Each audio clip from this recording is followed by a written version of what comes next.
우리가 인생을 살아가면서 그 중요한 것 중에 하나가 자신이 누구인가, 내가 누군가, 이게 굉장히 중요합니다. 내 스스로가 나를 어떻게 생각하고 있는가. 자, 우리는 대개 남이 나에게 어떻게 말하고, 나를 어떻게 대하고, 나를 어떤 사람으로 보고 있는가. 우리는 근데 굉장히 관심이 많아요. 다른 사람이 내게 대해서 하는 말, 나를 뭐 인정해주고, 나를 어떻게 보느냐. 이게 굉장히 관심이 많아요. 근데 더 중요한 것은 나는 나를 누구라고 생각하느냐는 거죠. 나를 어떻게 알고 있느냐. 여러분들은 여러분 자신을 어떤 존재로 여러분들이 알고 있어요. 여러분 스스로를 잘 아십니까? 이걸 이제 다른 말로 말하면 뭐예요? 자기 정체성이에요. 내가 누구냐는 거예요. 여러분들은 여러분 스스로를 어떻게 생각하고 사십니까? 자, 성경을 보면은 하나님과 우리 관계를 가장 잘 표현한 것이 아버지와 자녀입니다. 근데 이것도 우리가 이해를 잘 못하는 사람이 꽤 많아요. 하나님 왜 우리의 아버지세요? 우리에게는 우리를 낳아주신 아버지, 어머니가 있는데 왜 하나님이 우리의 아버지라고 성경은 말씀하고 있을까요? 그걸 알아야 되잖아, 우리가. 그냥 아버지 좋으니까. 물론 이거는 하나님의 존재를 우리로 하여금 이해할 수 있도록 비유를 한 것입니다. 그러죠? 근데 우리가 믿는 하나님을 우리가 아버지라 부르는 것은 이유가 있을 거잖아요. 또 성경이 그걸 기록을 했으니까. 왜 우리의 아버지실까요? 우주 만물을 창조하신 분이에요.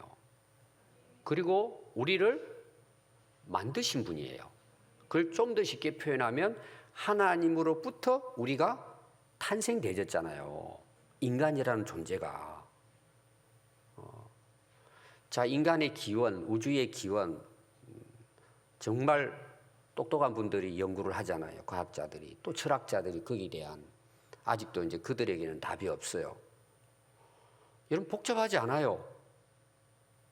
하나님은 창조자시고 나는 피조물이에요.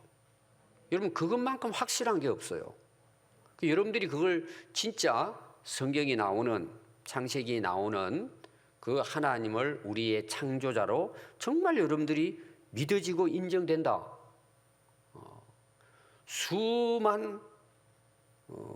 수천만의 과학자나 철학자보다 여러분들이 더 훌륭한 거예요. 우리 그렇게 머리 안 써도 알게 됐잖아요. 여러분 이게 대단한 거 아닙니까?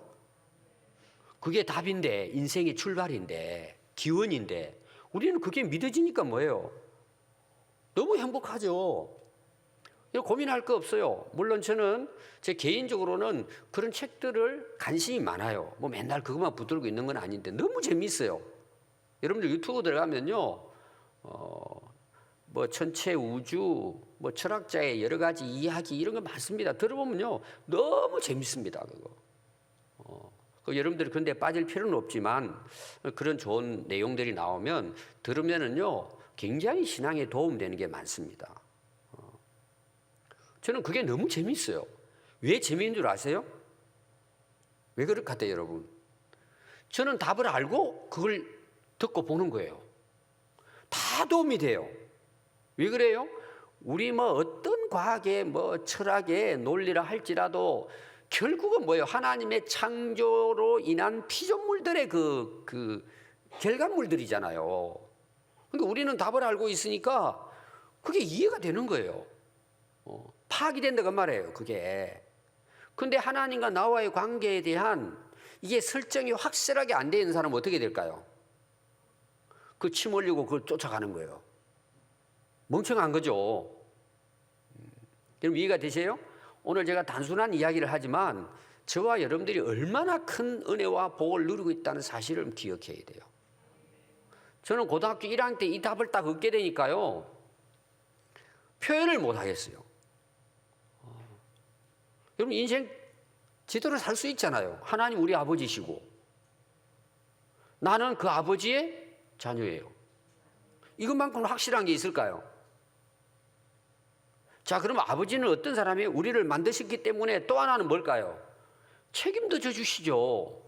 여러분, 성경에 그런 이야기가 얼마나 많이 나와요. 너희들 왜 염려하느냐? 저 하늘을 보고 땅을 봐라. 하물며 너희 아버지께서 너희들을 돌보지 않겠느냐 그러잖아요. 왜 이걸 우리가 못 믿냐 말이에요. 입으로는 고백을 하면서. 여러분, 그게 뭔 말이죠? 믿음이 없다는 내용이잖아요. 염려하고 걱정하고 사는 것. 또 하나 뭐예요? 제가 새해 들어서 좀 이분의 내용이에요. 사실은 인생을 시작하면서, 새해를 시작하면서. 여러분, 왜 우리가 염려하고 걱정해요? 하나님 믿는다고 하면서. 믿음이 없다는 말이잖아요. 또 여러분, 하나님이 우리의 창조주시고 아버지시면, 여러분, 하나님이 우리의 인생에 대해서 알고 계시잖아요. 다. 여러분, 믿으시죠? 자꾸 여러분 찬송하고 입으로 뭐 고백하지 말고 믿어야죠, 그거를.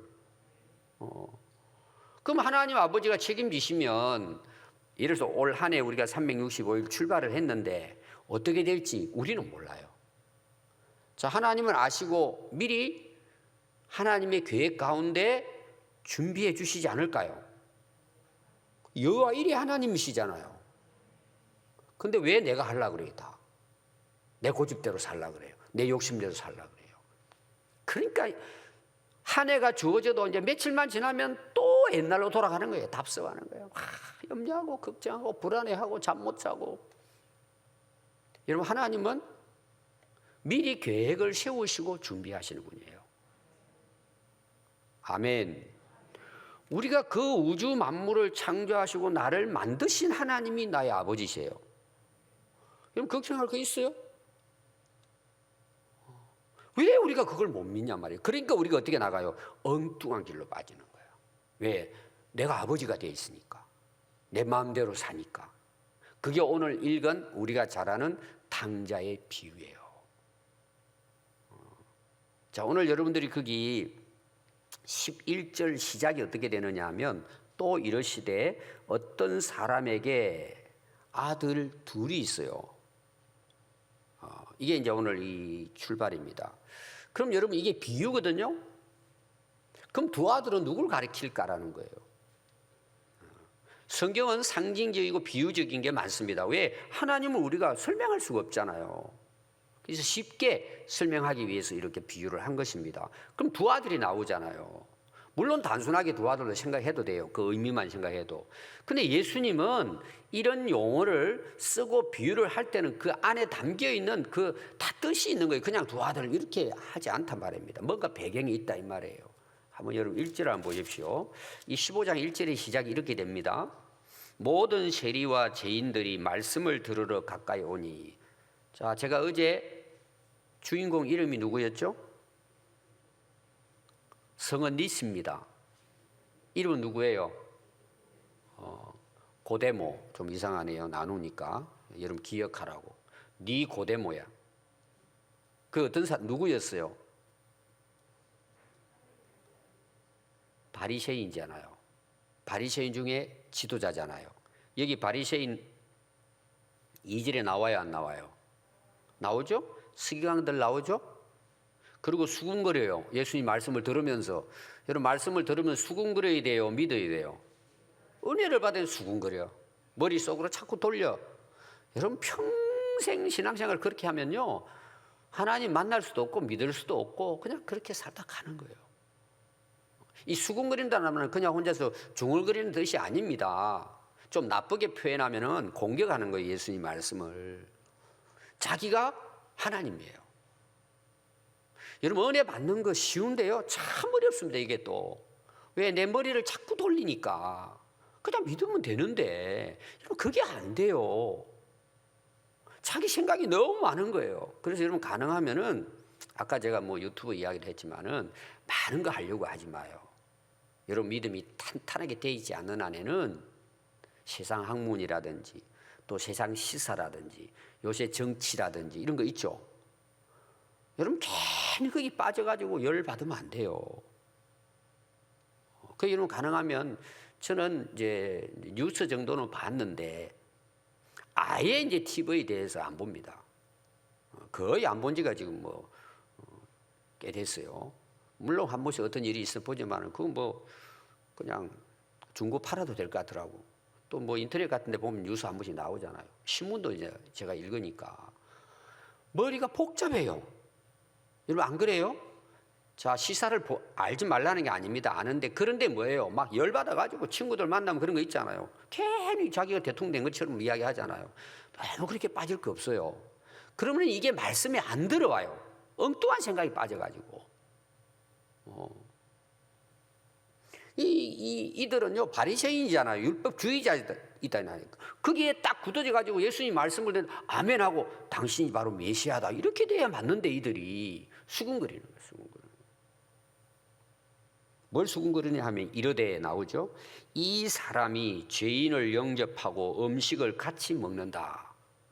이제 오늘 이제 주제가 이게 아니니까 제가 다 내일 말씀에서 좀 더 언급을 하겠습니다. 자, 이런 지금 배경이 있을 때 예수님이 어떻게 말씀하시죠? 3절 보니까 예수께서 그들에게 비유로 이르시되 하고 비유를 든 것이 15장 마지막까지 이야기해요. 그 다음에 물론 또 16장에도 이어집니다. 비유가. 그러면은 예수님이 비유를 하는데 거기 보면은 뭐 잃어버린 양 해가지고 이제 둘째 아들이 잃어버리고 이 이야기로 연결되거든요. 그럼 그건 예수님이 왜 오셨는가에 대한 비유입니다, 지금. 배경이. 그럼 왜 두 아들에 대한 마지막에 비유를 했을까요? 거기에 첫째 아들은 누굴 같아요? 바리새인들이에요. 유대인들을 가리킨단 말이에요. 둘째 아들은 누굴 같아요? 둘째 아들은 거기 나오죠? 죄인들이에요. 세리들이에요. 그 당시 버림받은 그런. 그래서 배경은 여러분들이 큰아들은 누구라고요? 유대인들, 바리새인과 특히 서기관들. 둘째는요, 세리와 죄인들. 오늘 우리 말은 우리 같은 사람이에요. 이게 이제 비유의 배경입니다. 거기에 대한 비유예요. 근데 이제 12절에 보면은요, 둘째 아들이 아버지를 찾아가서 아버지 재산 중에 내게 돌아올 분깃은 부모로부터 물려받는 재산 같은 것을 이야기합니다. 내게 주십시오. 미리 아버지에게 찾아가가지고 이제 좀 컸다 이거죠. 미리 좀 주시면 내가 가서 사업 좀 잘해서 잘 살아오겠습니다. 이제 좋은 뜻으로 이야기했죠. 그럼 아버지가 바로 줬을 것 같아요. 좀 이렇게 야, 네 아직 어리고 한데 야 세상이 만만치 않아. 좀 더 준비하고 아버지하고 이렇게 좀 살다가 너 좀 충분히 할만하면은 그때 주겠다. 뭐 아버지가 돌아가시면 줘야 되는 거니까 그거는. 자, 이야기를 잘 했을 것 같아요. 야 빨리 집에 나가 그러고 줬을 것 같아요. 저는 상당히 기간이 있었을 거라 봐요. 야 오늘 말은 야 한 번 더 한번 생각해봐. 어디로 갈 건데 뭘 할 건데. 아니 여러분 그 재산이 아버지 재산이 엄청난데 그걸 미리 달라니까 아버지가 그래 그럼 팔아가지고 가져가 이렇게 할 수는 없잖아요. 굉장히 이야기했을 거라고 봐요. 근데 지금 전개되는 건 뭐죠? 아들이 예 알겠습니다. 그래서요 고집 부리고 뺏어갔어요. 오늘도 이런 자식들 많습니다. 그런 자식들은요 99% 망합니다. 근데 아버지가 이야기하니까 아버지 그런데 아직 제가 준비 안 됐어요. 그러면 좀 더 오늘 말은 기도해보고 충분히 제가 준비해서 하겠습니다. 이러면 그 자식은요 대를 이을 수 있어요. 이런 이야기입니다. 그 안에 상황이 있겠죠. 신명기 21장 이제 17절에 오면 그 장자에 대한 재산 그 분할권이 나옵니다. 장자는 차자보다도 한 배 더 줘라고 나와요. 다시 말하면은 3분의 2가 장자에게 돌아가요. 옛날 우리도 이제 그런 좀 지금도 그런 가정이 있을 거예요. 딸들은 뭐 빼놓고 왜 딸들은 빼놔요? 아들 딸이면 반 나눠야지. 예를 들면 그게 이름 맞죠? 딸 되시는 분들 꼭 부모님에게 오늘 찾아가셔서 반 나눠 달라고 그 자식이잖아요. 10명이면 10 나눠야지. 왜 큰아들에게만 줘요?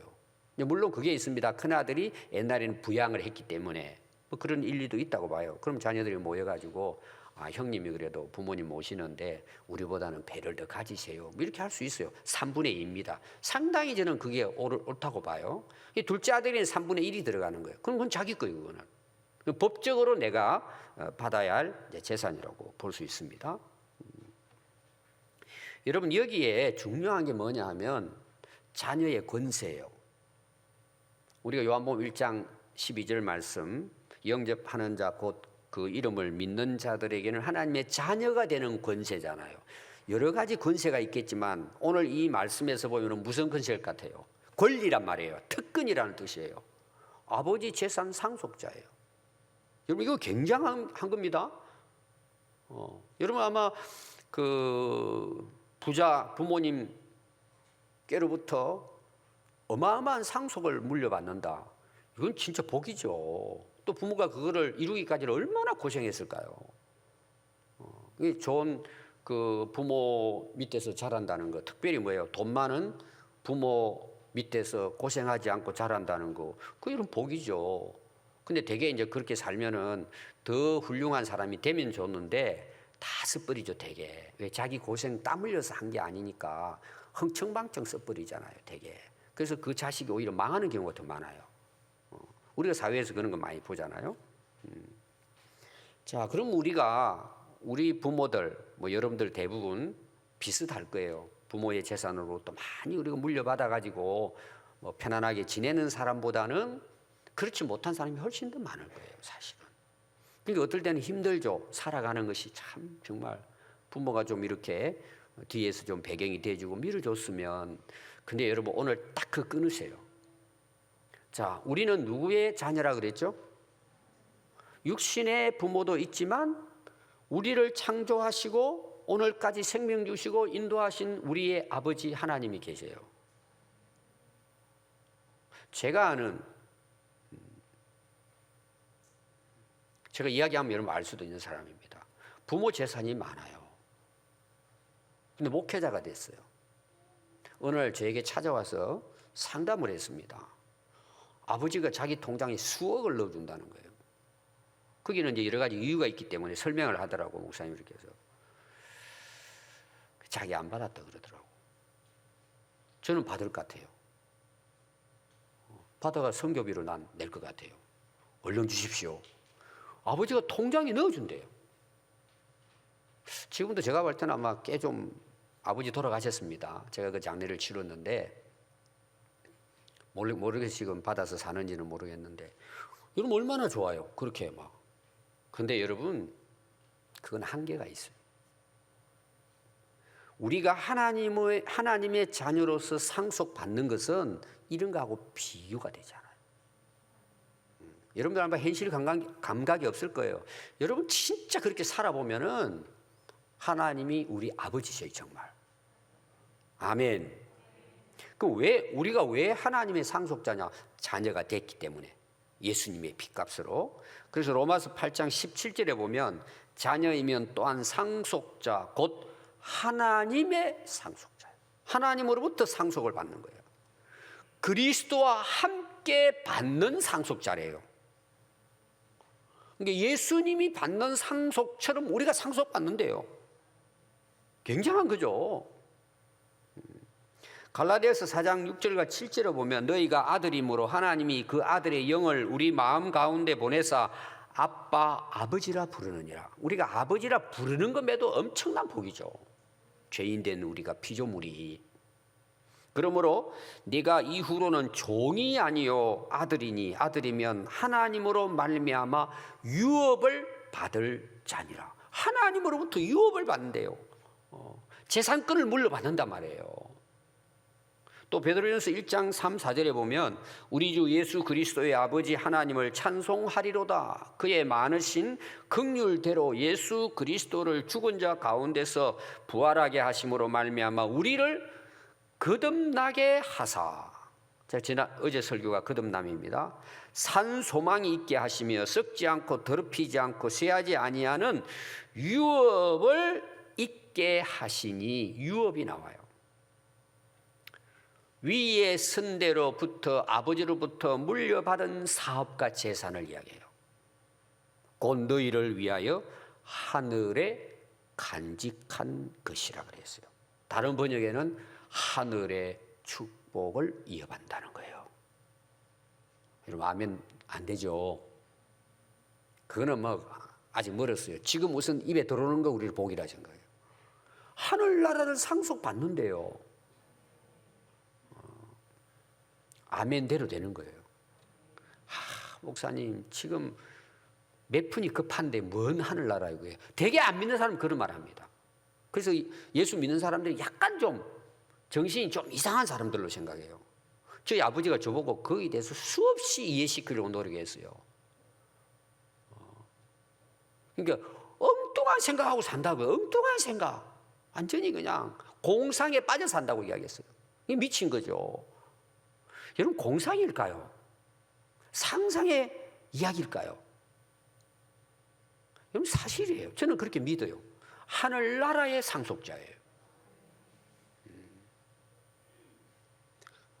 그걸 믿는 사람하고 여러분 그냥 교회 다니는 사람하고는 차원이 다른 인생이.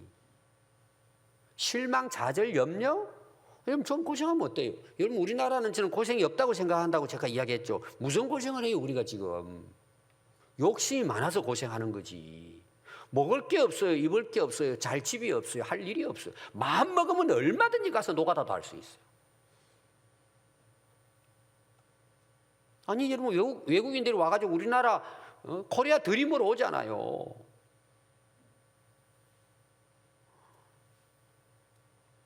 여러분 한번 돌아가셔서 죽고 난 다음에 보면 알 거예요. 성경이 사실이라는 거. 그럼 늦었잖아요, 때가. 그 몰트만이라고 하는 분 이제 제가 강의를 좀 들었는데 근래에 학교 다닐 때는 그냥 대충 들었고 또 그분의 유명한 책이 있습니다. 십자가에 달린 하나님. 오래전에 읽은 책인데 이번에 다시 이제 제가 이제 그 19세기, 20세기 그 신학의 그 대가들이 있어요. 정리를 제 나름대로 하려고 듣습니다. 시간이 되면 강의를 쭉 듣는데 이번에 제가 몰트만의 그 강의를 들으면서 이제 들어온 거예요. 그게 전에는 그냥 이론적으로 이렇게 했는데 들어오더라고요. 그게 뭐냐 하면은 제가 오늘 말씀과 비교해서 제가 설명하기 위한 겁니다. 다 그분이 옳은 건 아니지만 희망의 신학이라는 게 있어요. 희망의 신학. 이거는 무슨 이야기냐 하면은 우리는 미래를 향해 가고 있잖아요. 여러분 이해될지 모르겠어요. 오늘 이 말씀과 우리는 미래를 향해 가고 있는 이 사람은 거꾸로 생각해 버린 거예요. 미래가 지금 나를 끌고 간다고 본 거예요. 이게 굉장한 역발상이에요. 이게 오늘로 말하면 뭐예요? 지금 내 인생을 내가 어떻게 살아갈 수 있겠냐는 것은 내가 앞으로 하나님 나라를 상속받을 하나님의 자녀의 상속자라는 그 확신과 믿음을 가지고 내가 오늘 살아간다고 생각해 보세요. 굉장한 역사가 일어나는 거예요. 그래서 여기에 하나님 나라가 이루어진단 말이에요. 그게 희망의 신학이에요. 여러분 그런 소망과 확신을 가지고 오늘을 살아가는 사람하고 가장 내일 어떻게 염려하고 걱정하고 살아가는 사람하고 차원이 다른 거예요, 여러분. 그럼 여러분 어떻게 살아야 돼요? 여러분 그 믿음 가지고 살아야 되잖아요. 아니 주머니 몇 푼 없다고 여러분 그거 가지고 기죽고 살아요? 뭔 상관이에요, 여러분 그것이. 아파트 평수 때문에 여러분들 실망해요? 크게 그냥 매여가지고 그냥 평생을 살다가 제가 이야기했잖아요. 평수 늘리다 가는 인생이 너무 많아요. 왜 그렇게 사는지 모르겠어요. 아니 이런 전세병에 살면 어때요? 저는 여러분들이 거기만 살아라는 뜻이 아닙니다. 하나님이 뭐 집 주시면 또 감사한 거고 그런데 매여가지고 살지 말자 말이에요 우리가. 저는 한심해요. 그런 거 보면은 정말 예수 믿는다는 사람이 천국에 소망이 있다는 사람이 그런 생각 가지고 살아가는 그 땅의 것을 위해 사는 거잖아요. 땅에 매여가지고 땅의 종이잖아요. 땅에 걸려 살아가는 사람이잖아요. 근데 못 깨닫는 거예요 그걸. 왜? 말씀을 몰라요. 하나님을 못 만났어요. 성령이 거하지 않으니까 그렇게 노예로 끌려가다 인생 마치는 거예요. 더 문제는 뭔 줄 아세요? 교회에서 이걸 부추겨요. 복 받으라고. 제가 여러분들 전제했습니다. 잘 먹고 건강하고 여러분들 하는 사업 잘 되고 그거는 기본이에요. 되면 좋죠. 생육하고 번성하고 땅에 충만하고 다스리는 거 복이죠. 근데 내가 다스림을 받아버리는 게 문제란 말이에요, 여러분. 하나님께 끌려가야 되는데, 말씀에 끌려가고 성령에 끌려가야 되는데 땅의 것에 끌려가니까 여러분 그 인생이 엉망진창이 되는 거예요. 소망이 없죠. 기는 자는 성령이 하시는 말씀을 들어야 되는데 못 듣는 거예요. 세상 소리에만 귀가 열려 있는 거예요. 망하는 길인데 그것이. 여러분 영적으로 분별하는 은혜가 있기를 바라요. 이게 영적 분별에서 오는 거예요. 근데 중요한 게 뭔 줄 아세요? 우리가 하나님 자녀는 어떻게 권세가 주어져요? 거듭나야 주어지는 거예요. 그래서 어제 설교가 그거예요. 거듭나야 하나님의 자녀의 권세를 누릴 수 있는 거예요. 하나님 나라를 상속받을 수 있는 거예요. 여러분 이거는 엄청난 축복이에요. 여러분 이런 내가 믿음을 가지고 산다고 생각해 보세요. 당당하게 살죠. 뭐가 두려워요, 여러분? 염려할 거 뭐가 있어요? 염려하시려면 하나님이 하시지. 그게 여러분 마태복음 6장이 마지막에 나오는 부분이에요. 여러분 다 아세요. 근데 내가 주인이 돼서 사니까 탕자와 같은 인생을 사는 거예요. 그럼 탕자가 여러분 뭐 믿고 세상에 나갔어요? 돈 믿고 나간 거예요. 돈이 우상이 되어버린 거예요. 아버지 완전히 무시해버리고 돈 가지고 세상 떠났습니다. 자, 그 재물을 다 모아가지고, 모았다는 것은 원래 원어는 현금화시켰다 이런 뜻이에요. 싹 그도 뭐 현금화시켜가지고는 먼 나라로 떠나버리는데 결론은 뭘까요? 부자 돼서 돌아왔어요. 허랑방탕하고 재산 다 낭비했어요. 다 낭비한 거예요. 왜 그럴 것 같아요, 여러분? 자기가 땀 흘려 일하지 않으면서 받은 재산을 자기 마음대로 써버린 거예요. 여러분 미리 그때 당시 이제 상속을 받으면은 유대 법에 뭐가 있냐 그러면은 아버지가 살아계실 때 이제 아들이 뭔가 좀 하기 위해서 상속해 줄 수 있어. 미리 우리도 그런 경우 있잖아요. 그럴지라도 아버지가 돌아가시기 전에 그 소유권은 아버지에게 있어야지. 그러니까 아들이 그걸 위해서 어디 투자를 한다든지 사용을 한다 그러면은 반드시 아버지 동의를 얻어야 돼요. 아버지 살아있는 가운데서는. 그럼 먼 나라로 가버렸다는 말이 뭐예요? 내 마음대로 살겠다는 뜻이에요. 내가 소유권을 갖고 있다는 생각을 가지고 가니까 뭐예요? 고생 안 해봤죠? 돈 있죠? 세상 나가니까 뭐예요? 즐길 게 너무 많잖아요. 아직은 소유권이 아버지에게 있어요. 근한이. 근데 허랑방탕하게 다 써버린 거예요.